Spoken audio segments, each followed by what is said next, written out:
Hello, welcome to ArcaCast, the best place to chill with friends to get your gaming goodness each and every Monday. My name's Don White. Joining me on the couch this week, Ashley Hovely. Hey John, I'm excited to be here when a bunch of people haven't been fired this week. Not that you know of. Also here, Kieran Marchant. Hello. I think someone for sure is definitely fired somewhere. I think there was it this something. week the Blizzard the Blizzard esports people who had like an event the weekends, and then they found out they lost their jobs after the event. So They announced what the up and coming Blizzard esports was going to look like for Overwatch, and then the week later they all got let go. Or the other one that got me was the Bears in Space developers put out a picture, and I was like, "Fuck off! You guys are not how this game was massive at PAX last year." And It was just a bait post to be a bait notification to say, "Now we're good. We'll be releasing the game at some point this year." I didn't see that. Yeah, Taylor, okay. what did you do this week? Because after the discussion we've had, you've either just not been very attentive to anything that happens, or what have you been doing? What have you been up to?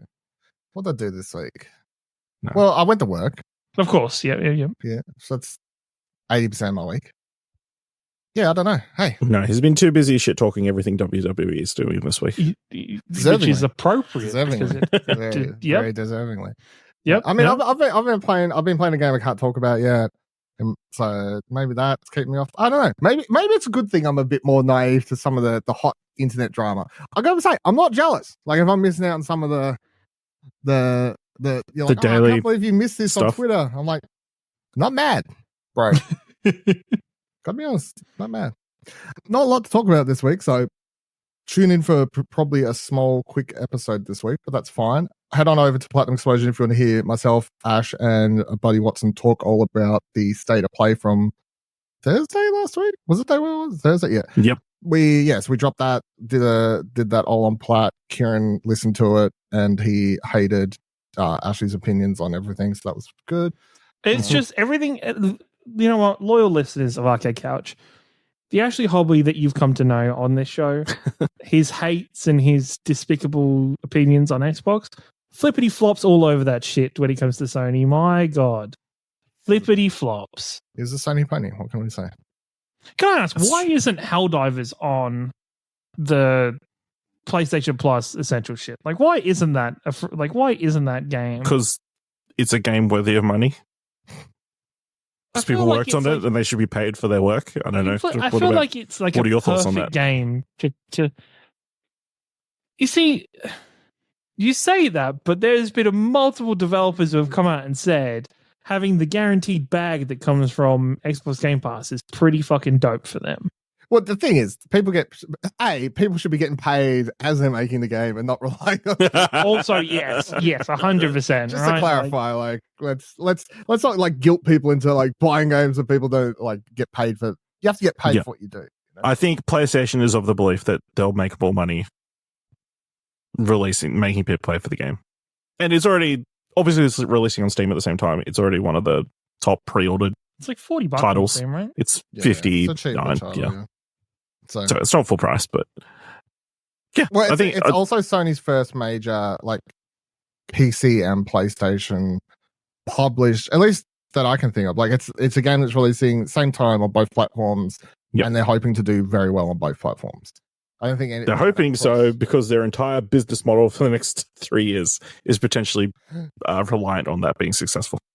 Well, I mean, are we saying Helldivers is a what do we call it? Games of service? No, but obviously a heavily multiplayer reliant title. Yeah, multiplayer. Which any games of service game will be. I saw an article the other day, by the way. I can't remember who it was. I just read the headline. I didn't actually click on the article. But me being a true 2024, but the headline was something like 600 plus games currently in development that are games of service, live service games. Yeah. I think, who was it? Imran Khan pointed out the key line was something like, to be considered games of service, it had to be getting regularly updated or something. So then any game that does some sort of update would be considered a games of service. I'd say once every 3 months minimum. Yeah. Survey defines live service as any regular update cadence planned for a game. Yeah. Well, then, yeah, technically, I guess it would be a game of service. So. Anyone have quick thought? Kieran, you haven't given into the, how do you feel about Suicide Squad? Most people hate it, so no FOMO's got you there. Interesting. No. I just looked on Steam. It's sitting at a positive on Steam. I feel like this is the counterintuitive nature of the video game community, because so many people like come out and it's like so many, especially media-based people, are coming out and saying this is not a good game. This is not what games should be. This is not what this title should have been. Shouldn't have been anything to do with this. Yada yada yada. For some reason, it has weaponized like the same people that were like hating on Last of Us 2, the same people that hate on everything have come to the defense of Suicide Squad. And like, no, it's actually a good game. It's actually really fun. It's actually really great, you know? It's really good. I'm really enjoying it. So it's like there is this, the moment the media or there is a general consensus opinion about what a game is going to be and what it turns out to be, there are definitely naysayers that go the opposite way.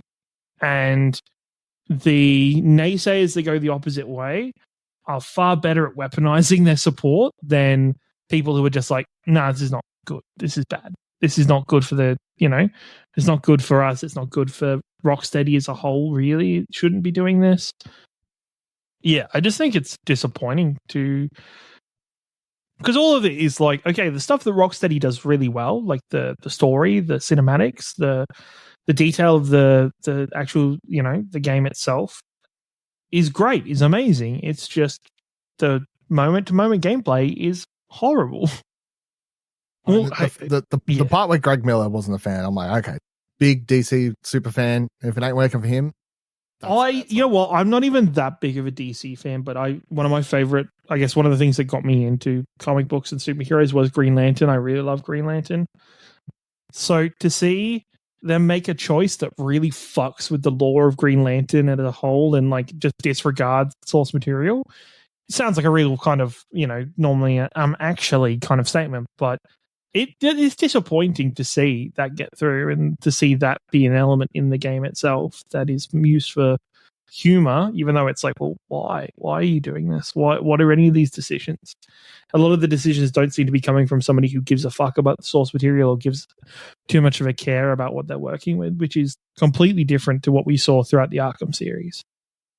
Do you have any thoughts, Ash? I mean, no, I think this game has an audience of people who like will just play anything, DC related. I have seen multiple people say they've enjoyed the game and don't understand the hate and that kind of stuff. And, maybe to just an extent they enjoy seeing those characters come to life and being able to control them and that kind of stuff. One criticism that I don't like is people complaining that they don't like that you have to play as the Suicide Squad. I don't think that's a fair criticism of the game. Like it's a Suicide Squad game. What else are you going to play? Yeah, I know. Like, no, I think they're like, I wish I was playing as something else. I wish this game was completely different.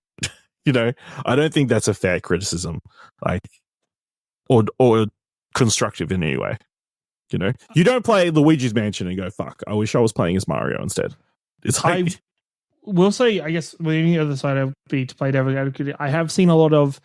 Apparently, each of the 4 characters have different traversal systems to get around the world, and apparently some of those really fucking suck. So when you are stuck with, like, when you are kind of stuck with those 4 characters, and when you're playing with friends, you have to. I don't think you can double up on characters. I think you have to be an individual character each.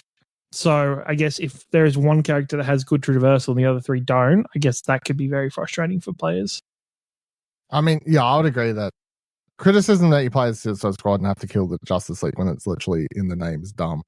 But this is one of those times where I kind of also get sick of seeing it happens anytime a game is primarily like the majority are saying it's bad. And then for the people who like it, you have to go for this whole thing of them tweeting out stuff like, I don't understand the hate. I'm like, why is like, it's always the hate. The wording is very particular. Like it's this whole thing of, hey, a bunch of critics gave the game low score. I don't understand the hate. I'm like, well, it's not hate. It's just it scored badly. Like, to say that's Yep. hate is that you're now turning into a, like, the critics hate the people that made the game. Like, language is important, I think, in the way you're talking about things. I'll also agree to an extent that this game feels a little bit targeted. Like, and that's purely because it's getting a bunch of clicks from a lot of the negative articles and that kind of stuff. I think one of the guys who was working on the game pointed out that IGN have been reposting the same article several times about the Suicide Squad. Yeah, but IGN has that's fine. Like, I understand that as the developers, they feel shitty that IGN is like getting clicks off their game not doing well. But the only reason IGN would be doing as many articles is because people are clicking on it. Yes, that's the thing. It's a cycle. Business. Like, it is what it is. A general consensus has kind of, I guess, prior to this game even coming out, the general consensus or feeling was that this game's going to be bad.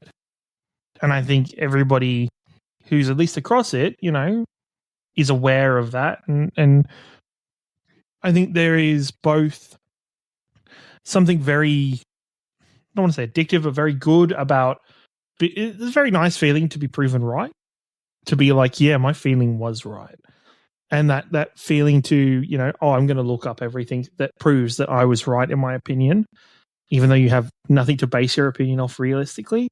But then also, I guess, there is that other thing where people are like, it feels really good for some people to prove things wrong and to stand up and be like, hey, you're wrong. What I thought was right. And it's that vice versa role of it. So I do say IGN, I think, are going very overboard and are going very clickbaity with some of this stuff. I think there was even kind of articles they were making up problems that didn't even exist or like they hadn't done much research into what the actual problem was. They had just kind of heard about the problem and then made articles as soon as they could. And why would they need to make that up? They had the biggest problem at launch where all the early access people, they had to shut it down because the game considered them finishing the game as soon as they launched it. Sorry, New Zealand players. Which, was, finishing the game isn't even that big of a thing or like a real kind of... No. The story apparently isn't that long at all, so it's not even... No. It sucks. All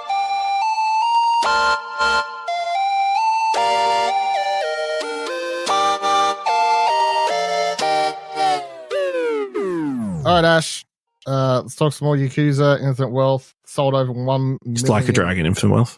Yep, that's the one. Like a Dragon, Infinite Wealth, Yakuza 76. Sold 1 million copies.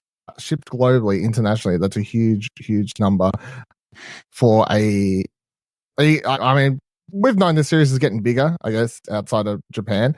But that in like its first week is, I think, insane for a series like this. How's your journey going? Have you finished it yet? I've finished the game. I'm in the process of writing a review. I'm alternating between a 9 and a 9.5. It's really fantastic. I think like there's some graphical hiccups and like I feel like obviously the story just takes a little while to get going, which is, not uncommon for a Japanese game.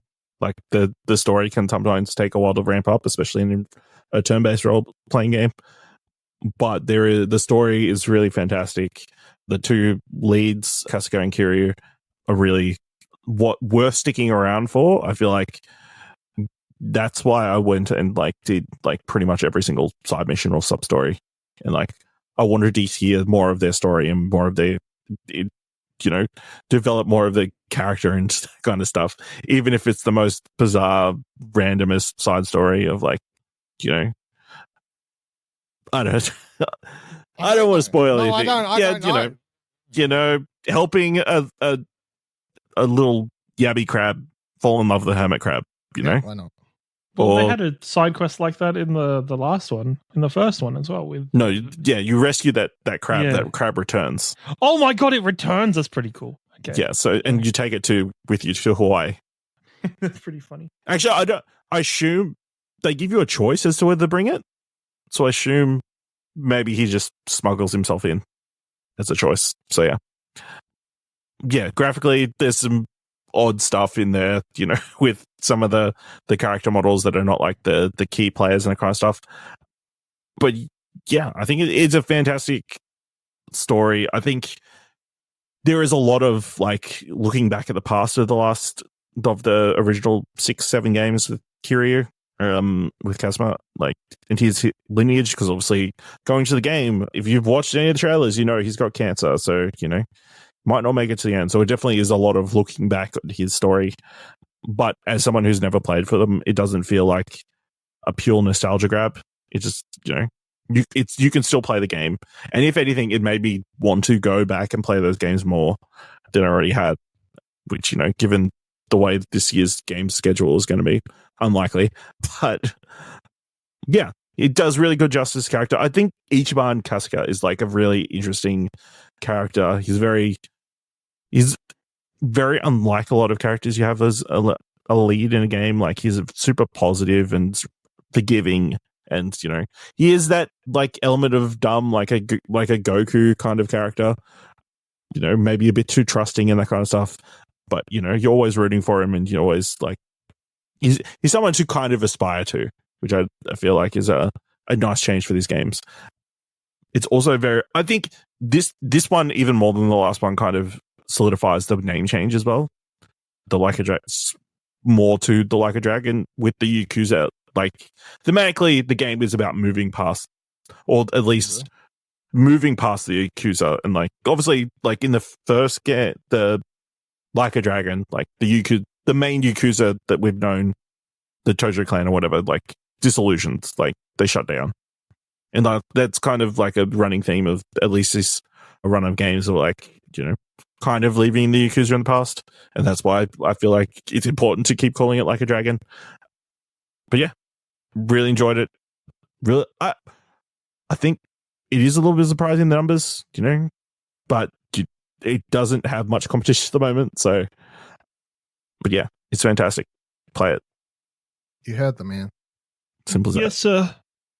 It is long though, admittedly. I'm out. Well, of course. Yeah. I've got 70 plus hours in the game, so it's an investment, but it's worth it. All right, the only news story this week: pack your bags. No, don't even pack your bags. Book your plane tickets and book your hotels, everyone. PAX Australia has officially announced the location. It's Surprise Melbourne Convention Exhibition Centre, and the dates, which is October 11th to 13th. Sales for tickets haven't started yet, but as pointed out by Press Start over here, Kieran writes, and yes, for those who usually do the entire event circuit around October, that puts PAX and Melbourne International Games Week just days before the second annual South by Southwest Sydney 2024, which is running from October 14th to October 20th. I think I want to do it this year. So, like, obviously, I did see you tweet that. Yeah. Wow. Came back from PAX last year, and obviously I did like basically the full week nearly in Melbourne. Yeah. So it was already a big week, but then I saw people who did that big week already, Debs and other people from different places, and they went straight to Sydney afterwards and then did the whole South by Southwest thing. And I was thinking, I think in the lead up to that, I was a bit like South by Southwest, Sydney, wonder how they'll go. Will it be shit? Or at that, but also I was like, will it be shit? Would that then be? Well, it wasn't exactly clear what, the go was. What it was, yeah. Yeah. But by all accounts, it was pretty good. Like they had movies, games, like talks, stuff you could play, stuff you could watch, bands, like the full South by Southwest experience. So yeah, I think I want to, kill myself this year. do the full thing. So well, if we can get press for the second one, I'll join you. Why is it expensive? Well, I assume so. Well, Tickets. it's Sydney. I was about to say, you worried about the ticket price or you worried about the hotel price? I mean, it helps if there's... If there is, if if you you don't do have to not pay have for to pay tickets. for a ticket, and you could just pay for... Actually, you already trained for it. He did Perth straight after That's Melbourne true, yeah. this year. So Ash was like, that's it. Every year. I mean, that was easy. I wasn't doing anything. Yeah, so I think I want to do it this year. It'll be... Fuck it, just book out 2 weeks. This year be like the first annual South by Southwest, because last year was just The original. And now I mean, it's still the second event. So I mean, it's happened the first one a that's year. annual. So I mean, how would you they hoped the first one would be annual. Would you I was just going to say say, the how could you second? can't? This is But the it's also, second. and when do you write annual? The third? You write no. You write annual after the second one. Okay. The first one should just be South by Southwest. Yeah. Well, And it then- is the second annual. Yeah. No, it's not the second annual. It's the first annual. That's the second show. It's the second Yeah, show. so But it's the it's first one that's been annual.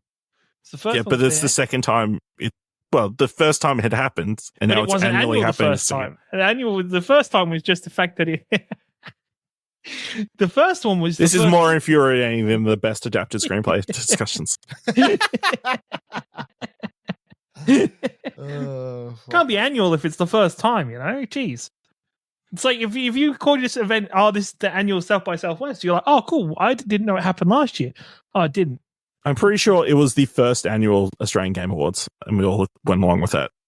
Yeah, and then never was. That is also the stupid thing. You know what? That is also stupid. But did you just get to say annual as long as you at the as long as you intend to do another? No, you can't say annual until the second one because then it is annual.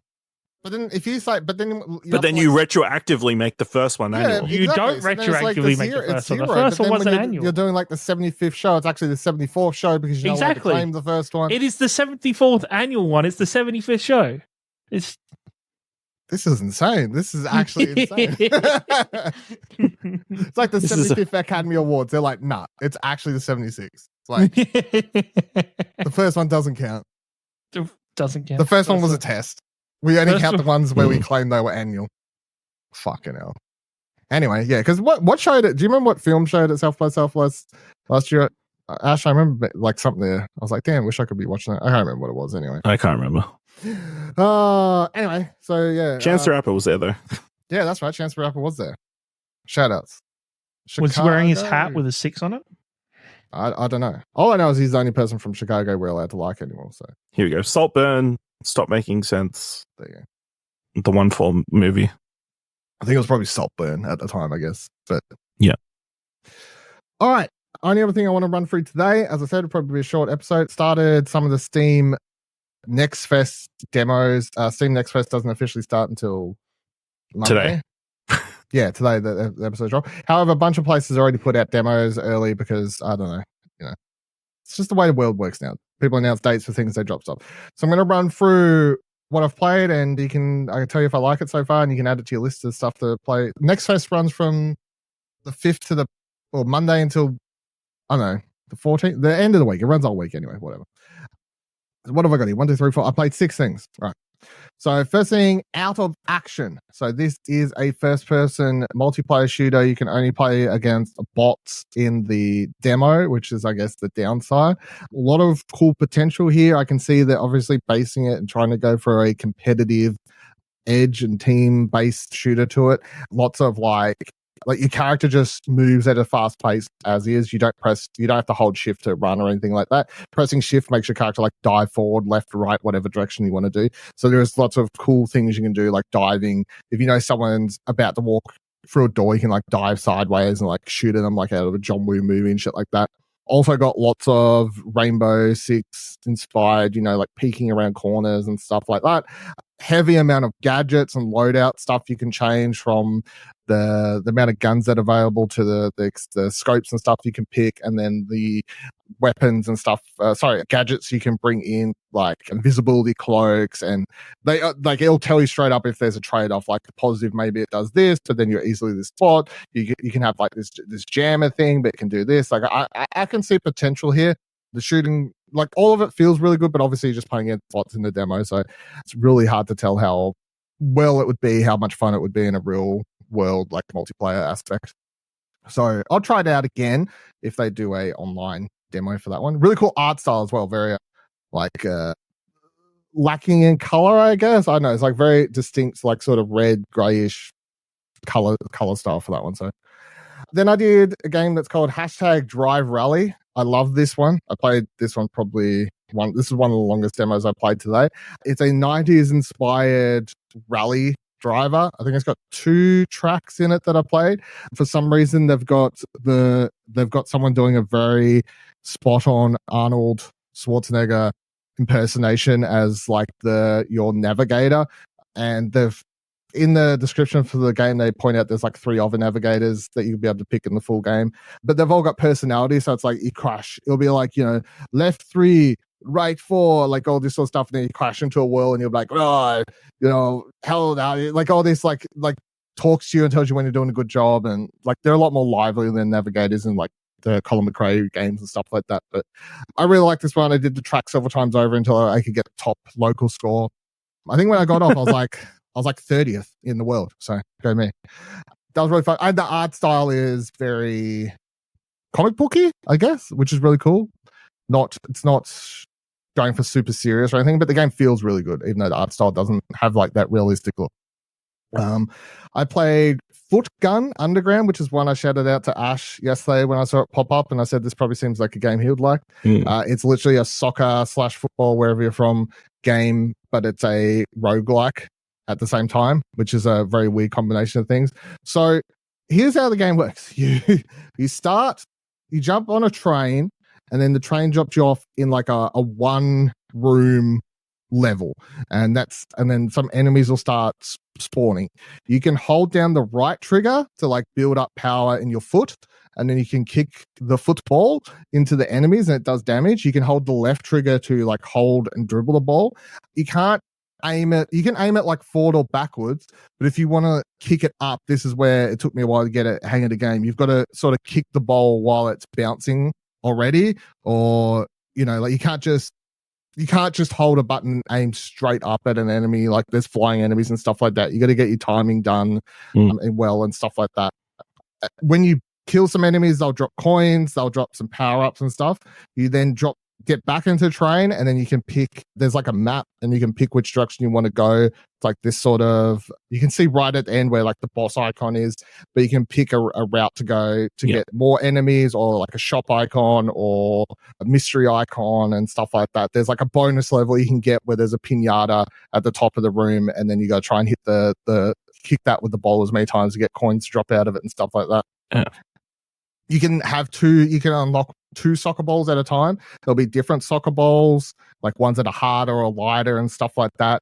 You can level the soccer balls up throughout your run. If you get multiples, you can combine them, the same as the power-ups. So you can get power-ups that do things that you can attach to the ball. So the soccer ball will, if it's heading straight towards a wall, will like sort of deflect upwards instead, so it doesn't actually bounce off walls. One of the best power-ups I came across is if you kick the ball with like a fully powered up foot, it'll expand as you kick it. So like obviously it sort of hits more enemies as it goes that way. I never managed to get to the boss once. In like the 20.5 minutes I played it, I would die before I got there. Here comes a fucking other article. Here comes an article, everyone. Fuck. Really enjoyed it, but it's definitely that thing of like you really got to get your hand around how to control the ball, and it can, like, when there's a few too many enemies on the screen, you got to and you get 2 balls and you're like kicking these balls around the screen. You got to be jumping over enemies' attacks and stuff like that all the time. And then I didn't fully understand. I think I didn't fully understand. Maybe if I played it more, I would have got there. But when you die, obviously it's a roguelike, so you lose all your like balls that you unlocked on that run, and you start with the basic ball and stuff. But there's a room at the start that's like a pachinko machine, and it drops a few more toys into it. But I've never figured out or unlocked whatever you can put in the pachinko machine. I assume that's a way to get like permanent upgrades to your character or something. I don't really know, but very cool, unique game. I would suggest checking that one out. That was fun. Then I did the Pepper Grinder demo. Ooh. So this is the one coming. This is the Volva game. Mm-hmm. I wrote down in my notes here, I just wrote 2D grinder platformer, feels really great, probably a buddy game. So I don't know like how that's probably my description for it. The game starts, you're like a character washed up on the beach. There's some story. I wasn't paying too much attention because it's a demo, but anyway, you pick up a grinder thing, but each level is, and as it progresses, I think the demo had like 4 or 5 levels, something like that. Obviously, as the pace picks up as as you go along. Also, it has a very Mario inspired like world map where it'll be like world 1-1, 1-2, shit like that, which is really cool. But yeah, so you have this grinder and you hold down like the right trigger on the Xbox controller, and then you can dive into sand and just begin moving through that. And when you get further into the levels, it's asking you to do stuff where it's like you're doing these precision, like sort of propel out the sand through a gap, through to some other sand, dodging a bunch of enemies or hitting them, and then dodging like landmines and shit that are in the sand. And then there's puzzle elements where you go like flick doors open and stuff like that. It looks like a 2D side-scrolling typical sort of game, I guess, out of context with a screenshot. But like the enemies, at least so far, maybe when you get to like a boss fight or something, the enemies are just sort of in your way.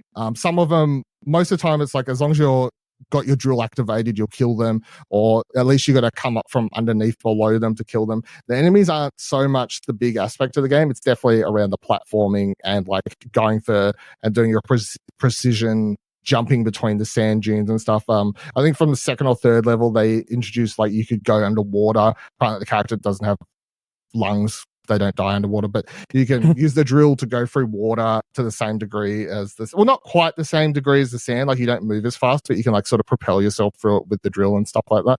Yeah, so I played that through to the finish. It was awesome. I can't wait for the full game. Would highly suggest that. Children of the Sun. I did the full demo of this as well. This is really cool. It's basically Sniper Elite, but a puzzle game. So you start on there is a story. I'm not going to try and explain it because I have no fucking clue what's going on. A cult killed this girl's dad or something, and she's trying to like get revenge. I don't really know. But you sort of like, if you move left or right around the screen, it's like you're moving around a circular area around like where the enemies are. So you can like rotate around this whole area, and then you can pull up your gun and you can mark enemies, and the level will tell you, hey, there's 9 enemies. So you can like you can walk around the whole area. You've tagged all 9 enemies. Okay. But this is the part where the game gets interesting. So you shoot the first enemy. Once you shoot them, it freezes because you only have 1 bullet, and this gun is a magic bullet. And then once you goes through the first enemy's head, you can now re-aim it at the next enemy, and then re-aim it at the next enemy, and so on and so forth. The part that becomes a puzzle game is that you've got to work out the timing of how to constantly hit things, and I say things because if you hit like a gas tank in a car, that counts and will let you re-aim the shot from there. But if you hit something like the side of a wall or something, that's like you got to restart the level sort of thing. Like you've got to. Is it you're aiming from the point of contact? Yeah, so point of contact. So it's like one enemy's head or body part or whatever to the next part. It is really, really cool. I was enjoying it quite a lot. The last level in the demo took me probably like 10, 15 tries, I think, to get right. It has these people that are doing donuts in the cars, so they're moving at the same time. And even like the normal enemies, when you shoot, because it's a bullet, like you don't have to worry about like someone's like digging a hole in one of the levels, but if you like shoot when it's going to be a headshot, it's a headshot because like they're not moving faster than a fucking bullet. But the cars, I was trying to get the cool thing of like shooting their gas tanks instead of trying to shoot the person in the car, and that's really hard to line up because even though when you shoot in the bullet and it does that whole like Sniper Elite thing of like it follows the bullet down until it hits its point of impact, the cars are still moving at least somewhat a little bit even though it's down. You do have 2 other powers to help you, which is that you can hold, I think it was the left trigger while the bullet's fired. You can slightly adjust its path, but not like fully. So you can, like if you're just off. So like when I'm trying to hit the car's gas tank, you can hold the button and sort of readjust slightly to as it's curve moving. the bullet. To curve the bullet, yeah. It's a little bit of bullet curving. And then our last power up, or last ability that the demo introduced was that if enemies have like glowing weak spots, even though it doesn't matter where you shoot them, they'll fucking die, right? But if you hit them in the glowing part, if you do like enough of those, it builds up and it gives you an icon to tell you that if you fire the bullet like straight up in the air at this point, you can then press a button and completely re-aim it up from up there. So like in the last level, there's 2 very like sort of far apart areas with these cars doing donuts. So it's like you fire into the one area. If you hit enough of the weak spots there, you can then just fire off into the fucking unknown in this direction. And then you redirect the bullet from there to go for the car down there. It sounds like a lot, but playing it, you sort of wrap your head around it, even though you may not struggle. But yeah, it's a sniper puzzle game. very cool art style. All the enemies have like a very similar look and everything like that. Very gory, but at the same time, like it's it's like blood explodes every time you do something, but the art style is very cartoonish and stuff like that. So I would suggest checking that out. It was very cool. And then the last demo I played is Copycat. So this was a little bit longer version of the demo that played at PAX. This time, the PAX demo ended with like the grandmother. So for people who don't know, this is an Australian game, I should say. Australian game, it's about this woman whose cat has gone missing. So she goes to a adoption place, whatever, for animals, shelter, and adopts this cat who looks just like an old cat, but it's very obvious that this woman who's an older lady is like struggling with a lot of health issues. You walk around the house, you see stuff like gas, like oxygen tanks and shit like that. There's a part in the demo where she's talking to her daughter on the phone. Her daughter's telling her to like, take it easy and stop doing so much and all this sort of stuff.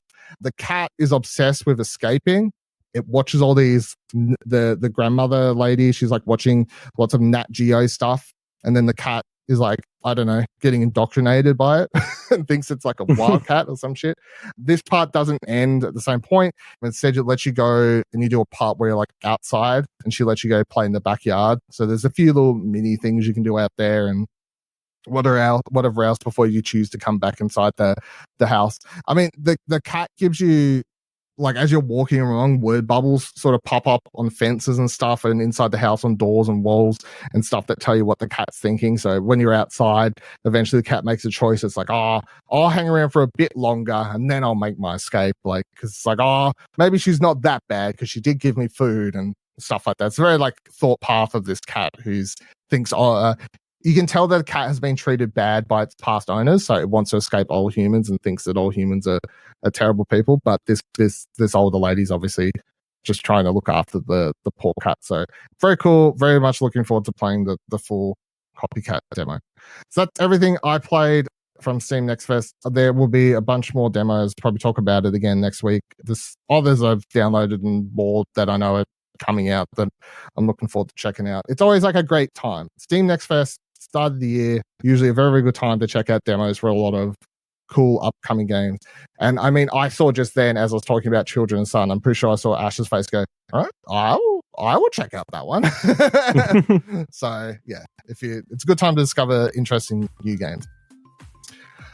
All right, that will do it for this week's episode. As I said, it would be a short one of ArcaCast. Thank you for joining us and listening to the show this week. Let me know if you've played or planning to play anything from Steam Next Fest, suggest demos or anything like that over on our Twitter, explosionnetwork.com/Twitter, or our Discord, explosionnetwork.com/Discord. And if you like the website and or this show, you can support us by heading to explosionnetwork.com/support and buy us coffee over there. And until next week, same time, same couch. Goodbye.